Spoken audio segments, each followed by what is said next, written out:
ان کے لیے دعا کیجئے کہ آپ کا ان کے لیے دعا کرنا ان کو سکون دیتا ہے. یعنی اللہ تعالی اپنے محبوب صلی اللہ تعالی علیہ وآلہ وسلم کو فرما رہا ہے کہ اے میرے محبوب وصلی علیہم، اپنے امتیوں کے لیے دعا کیجئے.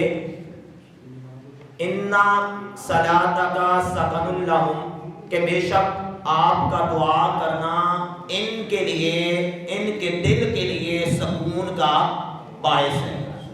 یقیناً پیارے آقا صلی اللہ تعالی علیہ وآلہ وسلم کی دعا سے ہمیں سکون ملتا ہے، اور بلکہ یقیناً رسول اللہ صلی اللہ تعالی علیہ وآلہ وسلم کی دعاؤں کی برکت سے آج ہم محفوظ ہیں. پہلے کی امتوں کے اندر اگر کوئی امت ایک گناہ کرتی تھی، اللہ ان پر اپنا عذاب نازل فرما دیتا تھا، ان قوموں کو برباد کر دیتا تھا. لیکن ہمارے اندر ہر گناہ پایا جانے کے باوجود اللہ کی طرف سے مہلت دی جا رہی ہے، تو یہ صدقہ ہے مصطفیٰ جان رحمت کی دعاؤں کا. اللہ نے فرمایا محبوب آپ دعا کیا کریں. یہ یاد رکھیے دعا خود بھی کرنی چاہیے، لیکن اپنی دعا سے زیادہ فائدہ ہے کسی سے دعا لینے سے. دیکھیں، ایک ہے اپنے لیے خود دعا کرنا، اور ایک ہے کسی مظلوم کا میرے لیے دعا کرنا. ایک ہے ماں باپ کا میرے لیے دعا کرنا. اور مختلف لوگ ہوتے ہیں کہ جن کی دعائیں ایسی ہوتی ہیں کہ جب وہ دعا کے لیے ہاتھ اٹھاتے ہیں تو اللہ ان کے ہاتھوں کو خالی نہیں موڑتا. پر حدیث پاک میں ہے جو بندہ یہ چاہتا ہے کہ میں اللہ سے جو مانگوں مجھے ملے، اس کو چاہیے کہ وہ اپنی بجائے مسلمانوں کے لیے مانگنا شروع کر دے، اللہ اس سے پہلے عطا فرمائے گا. اپنی بجائے دوسروں کے لیے مانگے، اللہ اسے پہلے عطا فرمائے گا. بہرحال آج تو جو موضوع ہے مین وہ یہی ہے. ایک ہوتا ہے دعا مانگنا اور ایک ہوتا ہے دعا منگوانا. لیکن جو موضوع ہے وہ یہ ہے کہ دعا مانگنا بھی فضیلت ہے، انشاءاللہ اس کا کل بیان کریں گے. دعا منگوانا بھی فضیلت ہے، لیکن ایک ہے ان سب سے اعلیٰ کہ کوئی ایسا کام کرنا کہ آگے والے کے دل سے دعا نکل جائے. اس کو کہا جاتا ہے دعا لینا. دیکھو آج کل ہمارے یہاں کیا ہے، ہر بندہ کہتا ہے کہ امی دعا کر دینا، ابا جی میرے لیے دعا کر دیں، ابو دعا کر دیں، مما دعا کر دیں. یہ ہے دعا کروانا. اگر شام کو ڈیوٹی سے واپس آتے ہوئے اپنے بچوں کے لیے فروٹ خریدتے ہوئے 1 کلو فروٹ، آدھا کلو فروٹ اگر میں اپنی ماں کے لیے، اپنے والد صاحب کے لیے خرید کر لے آؤں نا، تو اس وقت دعا کروائی نہیں جاتی، دعا نکل جاتی ہے، دعا لی جاتی ہے. آپ جب اپنے لیے ایک سوٹ خریدتے ہیں، اپنے بچوں کے لیے کپڑے خریدتے ہیں، اگر اسی وقت اپنے کپڑوں کے ساتھ ایک اچھا سا سوٹ جو ہے وہ اپنے والد صاحب کے لیے، اپنی والدہ کے لیے خرید لیں، یا اپنے بچوں کے بھی کپڑے خریدیں، آپ کے بچوں کو دکھانے سے پہلے اپنی والدہ کے سامنے رکھ دیں، امی یہ دیکھیں نا، یہ میں نے اپنے بیٹے کے لیے لیا ہے، یہ بیٹی کے لیے لیا ہے، یہ آپ کی بہو کے لیے لیا ہے، اور یہ میں نے آپ کے لیے لیا ہے. تو یہ دعا کروانا نہیں ہوگا، دعا لینا ہوگا. پر دیکھیں کچھ لوگ ایسے ہوتے ہیں وہ نوکری ہی کچھ ایسی کرتے ہیں کہ ان کی اس نوکری کے بدلے میں وہ دعا کرواتے نہیں ہیں، دعا نکل جاتی ہے. حضرت ابو بکر صدیق رضی اللہ تعالی عنہ، ان سے زیادہ کوئی اللہ کے نبی کے قریب نہیں رہا، کوئی بھی. اور ان کے جتنے احسانات اللہ کے نبی پر ہیں کسی اور کے احسانات نہیں ہیں۔ میرے نبی نے خود فرمایا کہ جس نے بھی مجھ پہ جو احسان کیا میں نے سب کے احسانات کے اکبر رضی اللہ تعالی عنہ کے ان کے احسانات کا بدلہ کل اللہ کی بارگاہ سے میں اترواؤں گا۔ لیکن بچپن سے لے کر بڑھاپے تک اللہ کے نبی کے ساتھ گزارا، غارے یار بھی ہیں، غارے مزار بھی ہیں، لیکن کبھی بھی کسی ایک روایت میں نہیں ملتا کہ ابو بکر صدیق نے کہا یا رسول اللہ دعا کر دیجئے، یا رسول اللہ دعا کر دیجئے، یا رسول اللہ میری اولاد کے لیے دعا کر دیجئے، کبھی بھی نہیں کہا۔ بلکہ ایک روایت ملتی ہے کہ ایک دفعہ صدیق اکبر رضی اللہ تعالیٰ عنہ اماں عائشہ صدیقہ کو کہتے ہیں بیٹی عائشہ رسول اللہ صلی اللہ تعالیٰ علیہ وسلم کا کبھی مزاج اچھا ہو نا، موڈ اچھا ہو تو میرے لیے دعا کروا دینا۔ خود نہیں کہا، خود کہا نہیں ہے، خود خدمت ایسی کی ہے، خدمت اتنی کی ہے، ہر جگہ آگے آگے تھے تو نبی پاک علیہ السلام نے کئی مرتبہ جنت کی بشارت عطا فرمائی ہے، خود فرمایا اور کئی مرتبہ کہا مولا میں ابو بکر سے راضی ہوں، تو بھی ابو بکر سے راضی رہ جا۔ میرے بھائیوں اسی طرح آقا علیہ السلام نے ہمیشہ یہی کہا، خود اے اللہ تو ابو بکر کی وفائیں دیکھ رہا ہے نا، مولا ابو بکر کے لیے اپنی رحمتوں کے دروازے کھول دے۔ حضرت انس بن مالک نبی پاک علیہ السلام کے غلام، انس بن مالک کا نام تو ہر انسان نے سنا ہوگا۔ حضرت انس بن مالک فرماتے ہیں میری عمر مبارک 10 سال تھی تو میری ماں نے مجھے نبی پاک صلی اللہ تعالی علیہ وسلم کی بارگاہ میں خدمت کے لیے پیش کر دیا۔ میں غریب نہیں تھا، کئی بندے ہوتے ہیں نا اپنے بچوں کو مدرسے میں چھوڑ آتے ہیں، کیوں؟ مہنگائی بہت ہے، روٹی پوری نہیں کر سکتے، چلو مدرسے میں رہے گا، لنگر کھائے گا، یا پیر صاحب کے پاس چھوڑ دیا لنگر کھائے گا تو پل جائے گا۔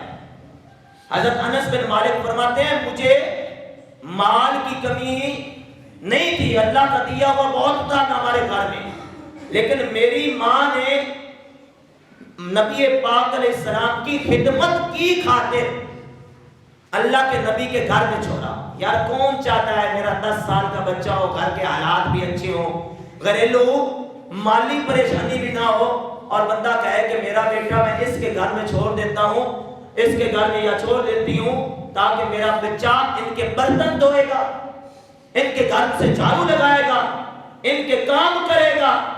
قربان جائیں حضرت انس بن مالک کی امی جان حضرت ام سلیم، وہ اپنے 10 سال کے بچے کو آج کے دور میں تو لوگ اپنے بچے کو اپنے گھر کا کام نہیں کہتے، 10 سال کے بچے کو نبی پاک صلی اللہ تعالی علیہ وسلم کی خدمت میں چھوڑ کے آئی اور کہا یا رسول اللہ صلی اللہ تعالی علیہ وسلم آپ میرے بچے کو قبول فرما لیں، اپنی غلامی میں قبول فرما لیں۔ حضرت انس بن مالک فرماتے ہیں پھر میں نبی پاک علیہ السلام کی بارگاہ میں حاضر ہوا، 10 سال میں نے اللہ کے نبی علیہ السلام کے گھر کی خدمت کی، تنخواہ کبھی نہیں لی، بغیر تنخواہ کے 10 سال آقا علیہ السلام کے گھر میں رہا، برتن بھی دھو لیتا، باہر کے کام بھی کر لیتا، سارے معاملات گھر میں کر لیتا، خدمت کرتا رہا۔ رسول اللہ کو پانی چاہیے ہوتا پانی لا دیتا، وضو کرنا ہوتا وضو کروا دیتا۔ 10 سال تک ایک دن بھی میں نے اللہ کے نبی سے کچھ مانگا نہیں ہے۔ 10 سال کے بعد ایک دن اللہ کے نبی علیہ السلام نے حضرت انس بن مالک ان کی امی جان کو بلوایا اور فرمایا اے ام سلیم تیرے بیٹے نے میری بہت خدمت کی ہے، انس کو کچھ چاہیے تو مانگ لو، کچھ چاہیے تو مانگ لو۔ کبھی ہوتا ہے دریائے رحمت جوش میں ہوتا ہے، نبی پاک علیہ السلام نے خود فرمایا کوئی چاہیے تو مانگ لو. یہ ہوتا ہے دعا لینا. نبی پاک خود فرما رہے ہیں اللہ اکبر. تو ان کی امی جان نے کیا کہا؟ عرض کیا یا رسول اللہ صلی اللہ تعالی علیہ وآلہ وسلم میرے بیٹے کو کچھ نہیں چاہیے، بس آپ چاہیے. آپ مل گئے تو بس، آپ مل گئے تو بس. تو سنیے نبی پاک صلی اللہ تعالی علیہ وآلہ وسلم نے خود دعا کے لیے ہاتھ اٹھایا. نبی پاک علیہ السلام نے فرمایا یا اللہ انس نے میری نوکری کی ہے، اس نے میری نوکری کی ہے، مولا اس کو رزق برکت والا عطا فرما، برکت والا رزق عطا فرما، لمبی عمر دے اور اولاد صالحہ عطا فرما. یہ 3 دعائیں، خدمت کی، نوکری کی، اجر نہیں مانگا، اور ایسی خدمت کی تو نبی پاک علیہ السلام خود عطا فرما رہے ہیں.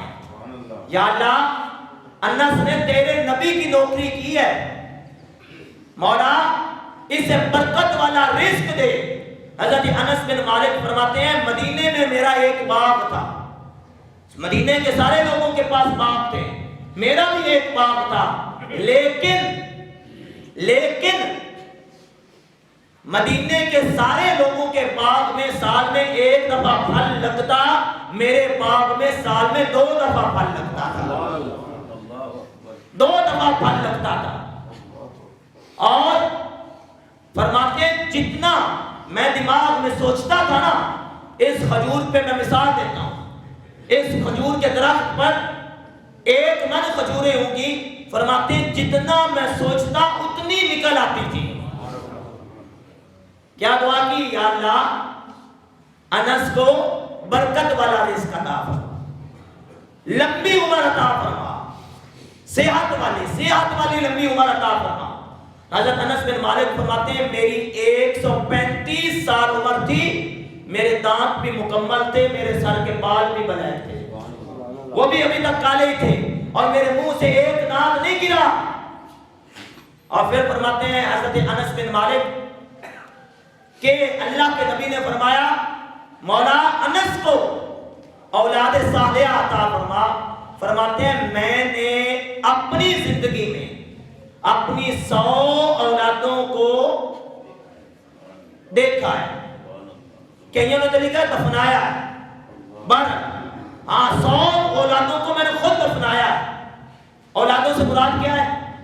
پوتے پوتیاں، پر پوتے پر پوتیاں، نواسے نواسیاں، پر نواسے پر نواسیاں.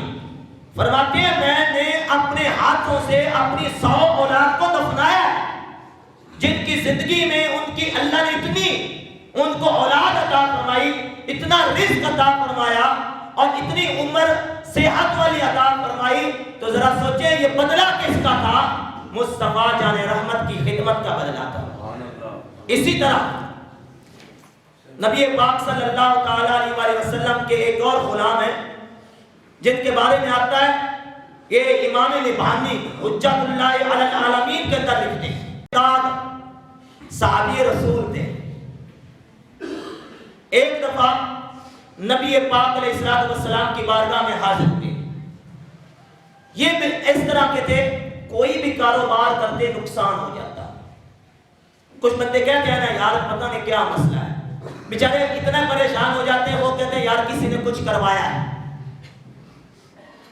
کہتے ہیں پتہ نہیں کیا مسئلہ ہے. حالات صحیح نہیں ہوتے تھے. جو کاروبار کرتا، جس کاروبار میں ہاتھ ڈالتا نقصان ہو جاتا.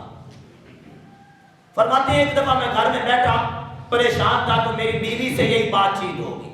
گھریلو حالات مالی طور پہ کمزور ہوں تو گھر میں بھی مسائل کا شکار ہوتا ہے، یہ ایک انسانی فطرت ہے.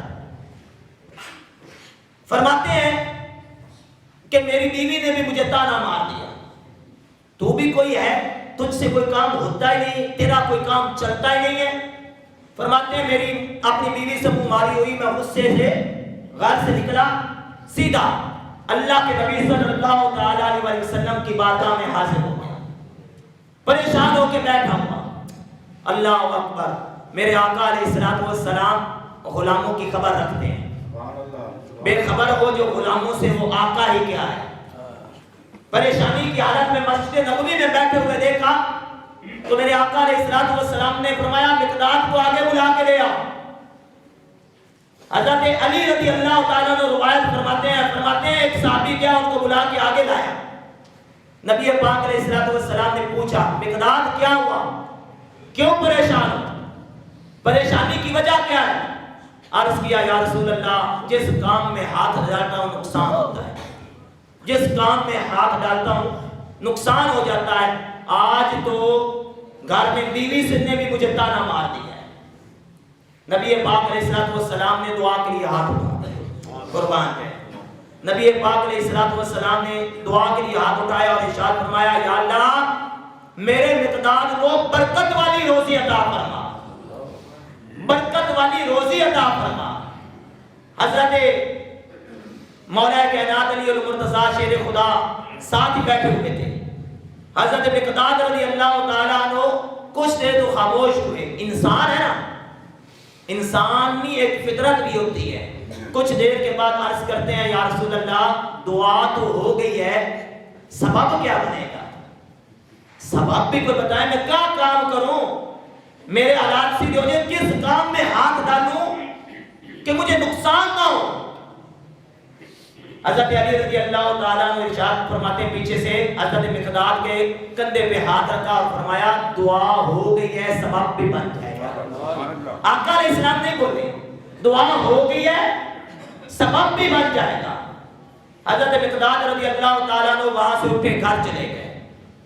3 دن کے بعد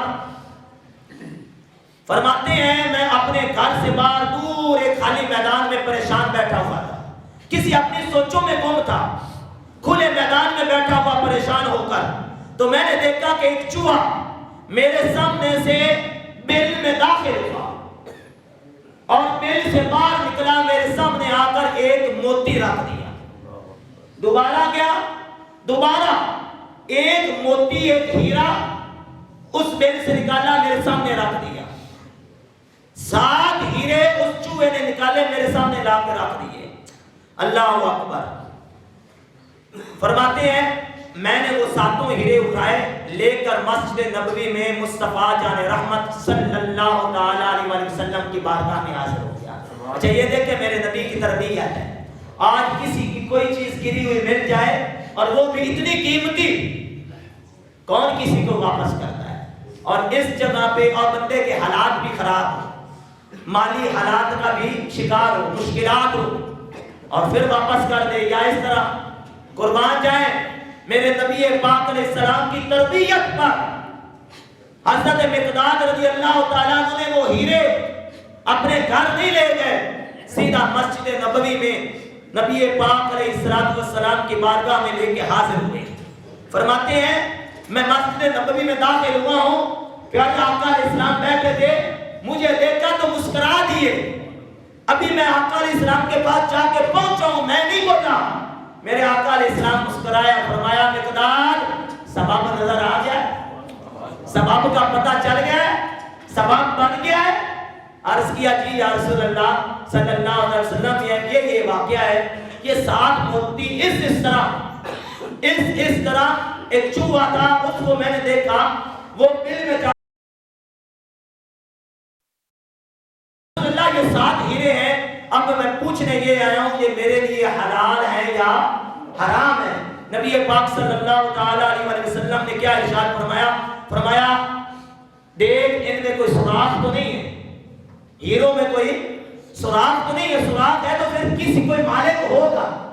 عرض کیا نہیں یا رسول اللہ کوئی سوراخ نہیں۔ فرمایا پھر تیرے رب نے یہ تمہیں رزق عطا فرمایا، جا اللہ تمہیں اس میں برکت عطا فرمائے۔ دعا کس نے کی تھی؟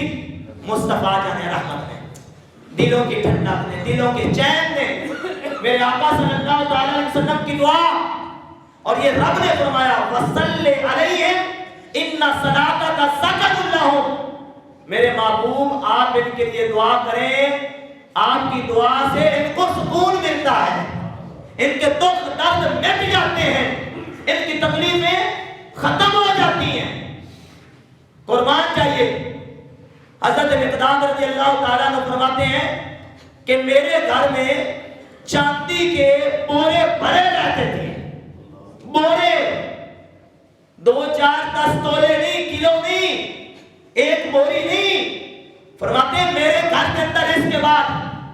میں جس کام میں ہاتھ ڈالتا میرے نبی کی دعا کی برکت تھی، جس کام میں ہاتھ ڈالتا اللہ ایسی برکتیں ڈال دیتا کہ میرے گھر کے اندر چاندی کے بورے بھرے رہتے تھے۔ اب چاندی کے بورے کا کیوں کہا؟ چونکہ اس دور میں جو کرنسی ہوتی تھی وہ یا تو سونے کا سکہ ہوتا تھا یا چاندی کے سکے ہوتے تھے، تو فرماتے ہیں میرے گھر میں چاندی کے سکے جو اتنے تھے کہ چاندی کے بورے بھرے رہتے، لوگ کہتے تھے مال آتا نہیں، میں کہتا تھا مال جاتا نہیں ہے۔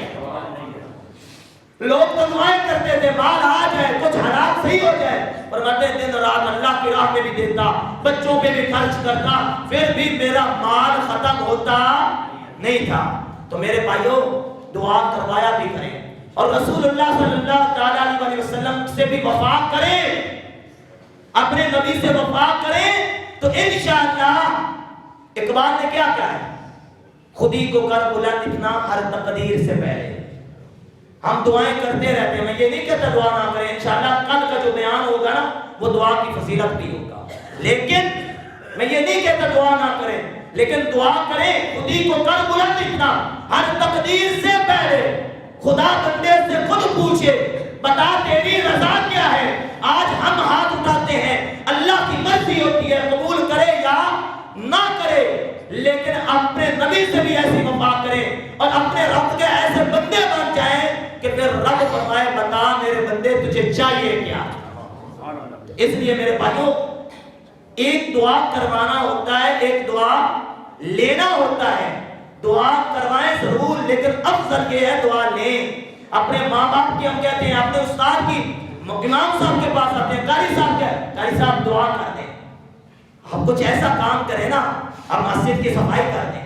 قاری صاحب کے دل سے خود نکلے اللہ تعالیٰ مولا یہ بچہ جو ہے مسجد کی صفائی بہت کرتا ہے، یہ ٹائم پر مسجد میں آتا ہے، مسجد کی خدمت کرتا ہے، مولا اس میں بھلا فرما دے، اس میں برکتیں اور رحمتیں کر دے۔